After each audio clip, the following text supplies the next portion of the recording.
Hey, this is a Walbro chainsaw carburetor. Symptoms were you'd start it with a choke, push the choke in, and run for a few seconds and die.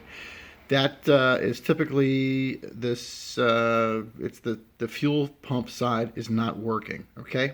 Now this is how you test it. Okay, you get a roll of fuel line if you have some, and you stick it in a thing of water, and you take your blowgun and just put a little bit of air in your air compressor, a few pounds, less than 5, not a lot, because you'll start blowing stuff up.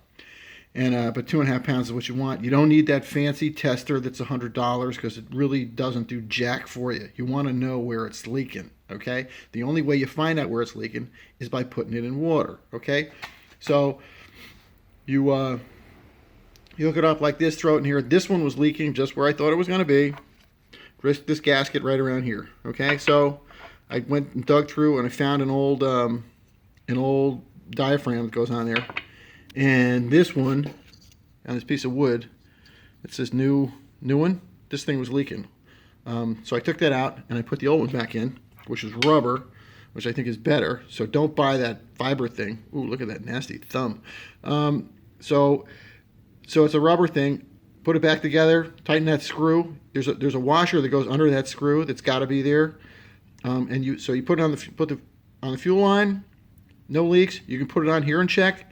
And sometimes it leaks around the screw or something if the screw's not tight enough. But or if you forgot to put that seal in there. But usually, if everything's good, you put it on here. Nothing leaks out here either. But so you got two halves of the carburetor. This side is the fuel pump. This side is the metering chamber. There's usually not a problem in there. There's probably, if you don't have to go in there, you don't want to go in there. So test it in the water and then just take apart the side that's broken. Just don't mess with the other side. Put it back together. You want the chainsaw to run. Now you don't want to be working on it. So anyhow, good luck. Bye.